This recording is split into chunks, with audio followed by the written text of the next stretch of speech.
Dahilan ng pagpano ni Freddy Aguilar, ikinagulat na marami. Freddy, may ganito palang kondisyon na hindi alam ng marami. Hindi inaasahan na marami ang dahilan ng pagpano ng OPM singer-songwriter na si Freddy Aguilar. Si Freddy Aguilar na ang tunay na pangalan ay Ferdinand Pascual Aguilar ay isinilang noong February 5, 1953 sa Santo Tomas, Isabela. Nakilala siya bilang isa sa mga haligi ng original Filipino music at sumikat sa buong mundo sa kanyang kantang anak noong 1978. Na naitala bilang pinakamabentang awitin sa kasaysayan ng Pilipinas at isinali sa mahigit 50 na wika. Ilan din sa classic hits si Freddy ay ang mga kantang Bulag, Pipi at Bingi, Pulubi, Problema, Magbago Ka, Magdalena at Estudyante Blues. Bukod sa kanyang tagumpay sa musika, naging aktibo rin siya sa mga isyong panlipunan at politikal. Lalo na sa kanyang bersyon ng Bayan Ko na naging simbolo ng oposisyon noong 1986 People Power Revolution.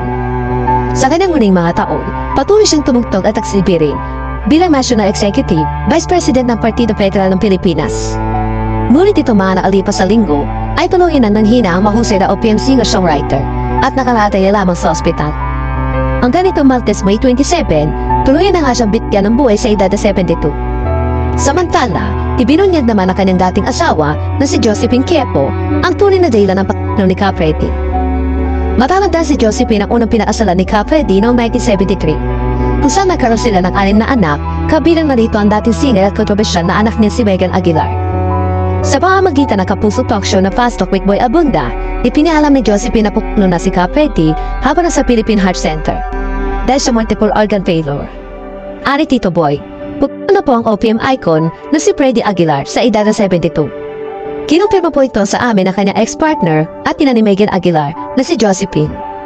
Ayon kay Josie, buhay kagabi si Freddy sa Philippine Heart Center dahil sa multiple organ failure.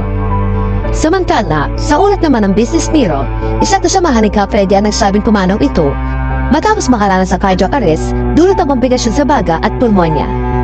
Agad namang inilibing si Freddy alinsunod sa relihiyon ng Islam.